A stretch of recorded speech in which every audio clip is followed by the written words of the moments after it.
Yo soy tú mismo, escuela de sabiduría de la no dualidad. Aquietando tu mente para siempre. Ahora que repetías, ¿para qué estás en el satsang, no?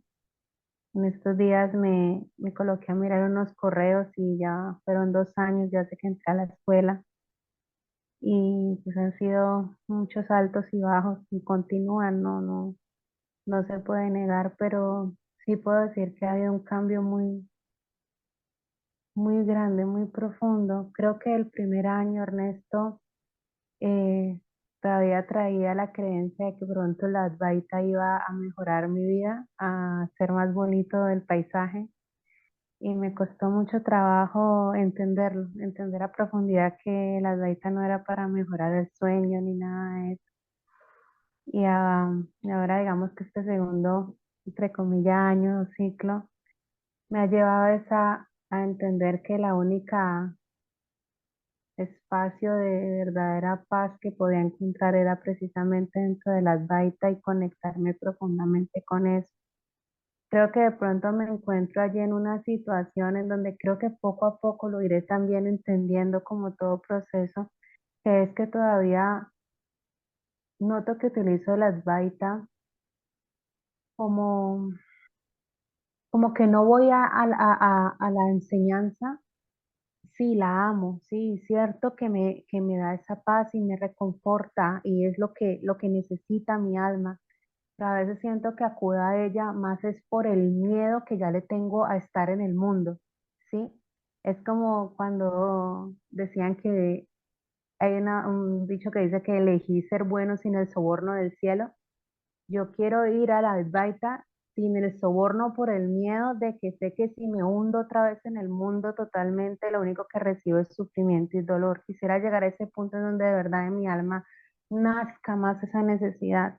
De hecho, con la práctica de la semana que le hice con la hermana Andrea, la propuesta, el propósito es integrar más lo que es la autoindagación, tratar de hacer las prácticas, eh, sacar el tiempo suficiente para sentarme en meditación, pero pues digamos que en eso voy. Quisiera que me puedes dar alguna palabra, de decirme es normal, es ese proceso. Soy todavía muy joven en el Advaita, 2 años no es nada. Y en la no dualidad, pues también algunos años, pero eso no es relevante realmente. Bueno, es normal que de alguna manera cuando empezamos a verle los colmillos a este mundo, a lo que hemos hecho de este mundo, porque no olvidemos que este mundo es una pantalla vacía, es un espejo sobre el que toda la oscuridad de ego se proyecta. Y entonces siempre lo que estamos haciendo es escapando de nuestra propia oscuridad, que vemos reflejada en el mundo.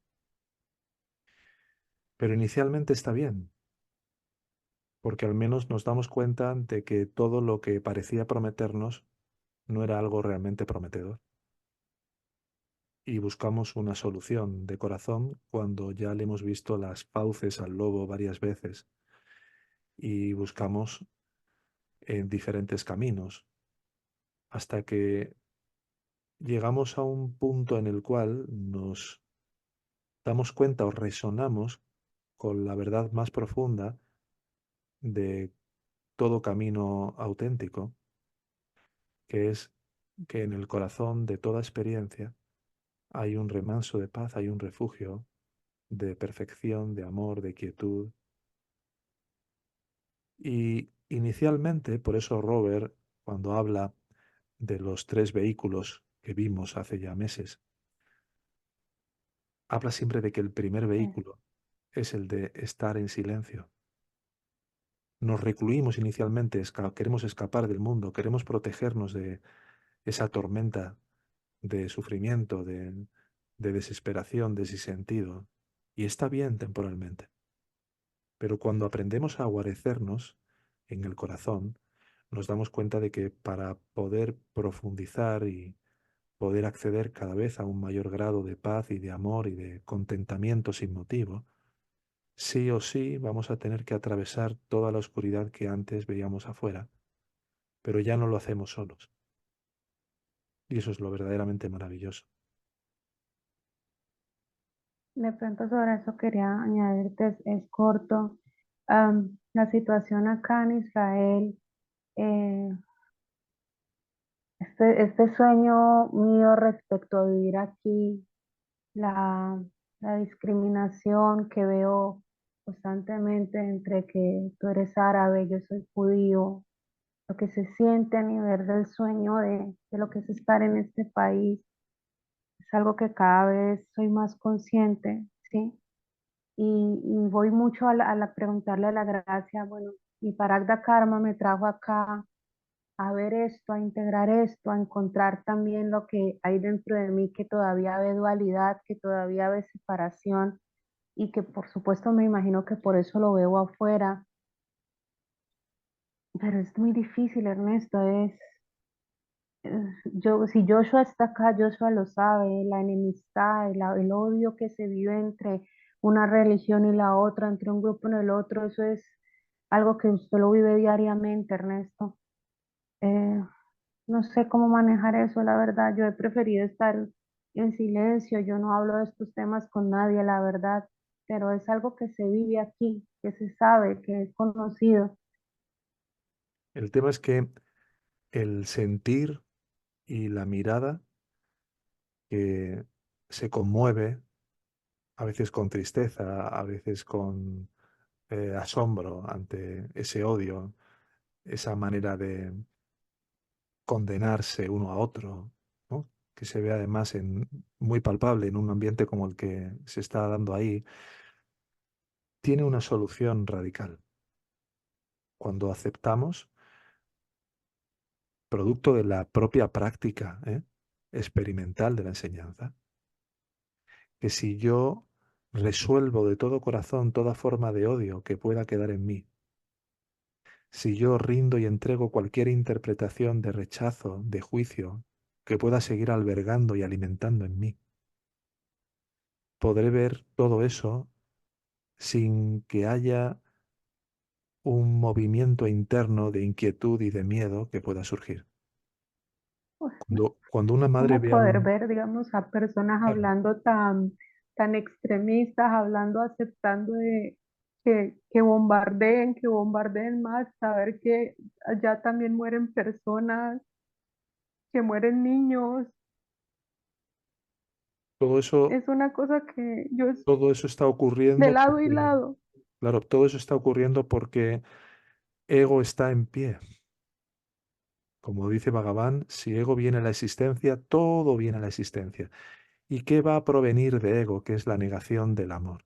Sino destrucción, muerte, enfermedad, que en Occidente, aquí en España, por ejemplo, o en otros países de Europa o de Latinoamérica, de donde tú eres, parece que no está pasando nada, aunque pasan cosas en todos sitios, ¿no? Pero cuando hay en una Sí, franja tan estrecha, en un espacio tan estrecho como el que hay ahí, tanta muerte y tanta violencia acumulada, como que se le ve la nariz al lobo, que normalmente suele estar agazapado y suele funcionar de una manera muy, muy oculta. Ahí se ve todo en su aspecto más crudo. Pero, ¿quién sí, es el que ve todo esto? Esa es la pregunta crucial y fundamental. El mismo que ve todo esto es el mismo que lo está perpetrando. Pero nos disociamos y decimos, no, ese es alguien muy cruel, el otro es alguien muy cruel. Pero ¿quién es el que está proyectando a todas estas formas que se odian entre sí, que se masacran entre sí? El mismo ego. ¿Y quién soy yo cuando no me atiendo a mí mismo, sino ese mismo ego? Esto es duro de total. aceptar, esto es muy duro de Sí, aceptar, sí, eso yo pero lo trato de ver porque yo veo personas incluso que yo conozco que son buenas, es posible juzgarla como buenas personas, personas de bien, personas que te ayudan, pero en cuanto a esa parte digamos, del problema regional, esto, no piensan en más, sino hay que acabar con ellos, y entonces uno ve otra cara de esa persona que tú dices, pero ¿cómo es posible que este ser humano que parece ser tan bueno, tan bondadoso, llegue a pensar de esa forma? Entonces yo digo, eso también está en mí en alguna proporción cuando yo también odio al otro, cuando siento ira o El, rabia. el tema Trato de verlo, Ernesto. es que el tema es que constantemente nos estamos olvidando de que nosotros como personajes no somos el generador y el hacedor de todo el mal, de toda la mentira, de todo el odio, de todo el escarnio, de toda la violencia. Es ego.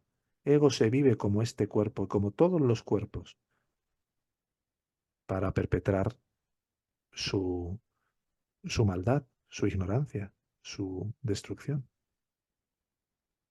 Pero sabemos que si miramos profundamente dentro de nosotros para ver quién es este yo que está viendo todo eso, descubrimos que ni siquiera existe, salvo que volvamos a dirigir nuestra mirada hacia afuera. Y cuanto más vamos atendiendo a este espacio de presencia, de quietud sin mente, más se va limpiando y purificando la mente hasta que podamos mirar como una madre que mira a un niño, a un bebé que tiene una pesadilla y que está totalmente cierta de que realmente no le está pasando nada, pero que al mismo tiempo tiene la compasión infinita de abrazarlo, de acariciarlo y de consolarlo. ¿Cómo miraba el Cristo a los que sufrían? ¿Los miraba Con sufriendo? ¿Los miraba a Él padeciendo el sufrimiento que ellos padecían? ¿O había una fortaleza inmensa ahí que al mismo tiempo de inexpugnable, al mismo tiempo de inexpugnable, le permitía consolar al que se sentía abandonado, acompañar al que se sentía eh, desolado? Eso es lo que hemos de hacer nosotros. Darnos cuenta de que todo lo que nos parece ser real solo lo parece ser a la luz de nuestra propia ignorancia como ego, de todas las creencias que aún seguimos de una u otra manera alimentando, cultivando en la sombra, cuando nadie nos ve, esa pequeña mentirijilla, ese pequeño juicio, todo eso forma parte de la misma simiente de ego. Entonces, en la medida que vamos entregando y rindiendo todo eso, y nos vamos amando a nosotros mismos en la autoatención, en la autoconsciencia, poco a poco, mucho a mucho, empieza a operarse esta transformación, que es parte de lo que has dicho antes que has vivido. Así que toda la fuerza, todo el cariño por parte de la escuela, de todos los hermanos para ti y para Joshua también, Gracias, Ernesto. los dos hermanos que estáis en Israel en este Gracias, momento, y estamos juntos en el gracias, corazón. Ernesto. Un abrazo a todos. Esta escuela de sabiduría de la no dualidad tiene como propósito contribuir a facilitar el camino a la autorrealización. Si tuvieras un sincero interés de llegar a aplicar estas enseñanzas en tu vida cotidiana para trascender el sufrimiento que impone el falso ego, puedes contactarnos en la siguiente dirección de correo electrónico: hola@yosoytumismo.com.